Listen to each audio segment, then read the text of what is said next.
Hello hi నమస్తే welcome back to my channel. మరొక రెసిపీతో మీ ముందరికి వచ్చేసాను. ఇది సింపుల్ కర్రీ కానీ చాలా healthy. Beans and aloo curry చేస్తున్నాను. మనకి ఎక్కువగా ఎదగాలి అంటే కూడా మనం ఇలా ఆలూ వేసుకోవచ్చు.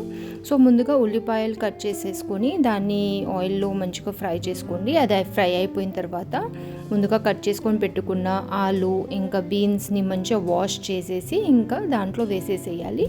అది మంచిగా కొంచెం కుక్ అయిన తర్వాత దాంట్లో నేను పసుపు, అల్లం వెల్లుల్లి పేస్ట్, ఇంకా ఉప్పు కూడా కావాల్సితే మంచిగా మగ్గడానికి ముందుగానే కూడా కొంచెం వేసుకోవచ్చు. నేను అలాగే కొద్దిగా వేసాను ఫస్ట్. సో తర్వాత మనం కొంచెం ఇదంతా మిక్స్ చేసిన తర్వాత దీంట్లోనే మళ్ళీ సాల్ట్ ఇంకా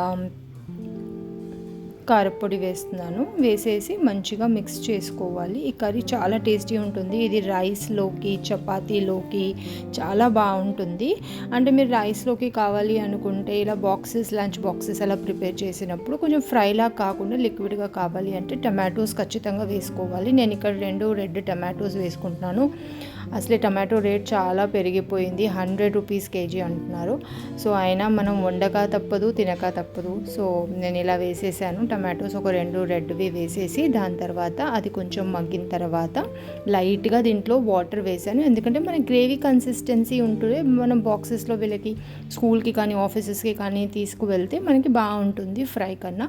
ఒకవేళ మనం ఇది కావాలంటే ఫ్రై లాగా కూడా చేసుకోవచ్చు. టమాటో అవాయిడ్ చేసుకోవచ్చు. లాస్ట్లో నేను దీంట్లో కొంచెం కొత్తిమీరతో గార్నిష్ చేస్తున్నాను.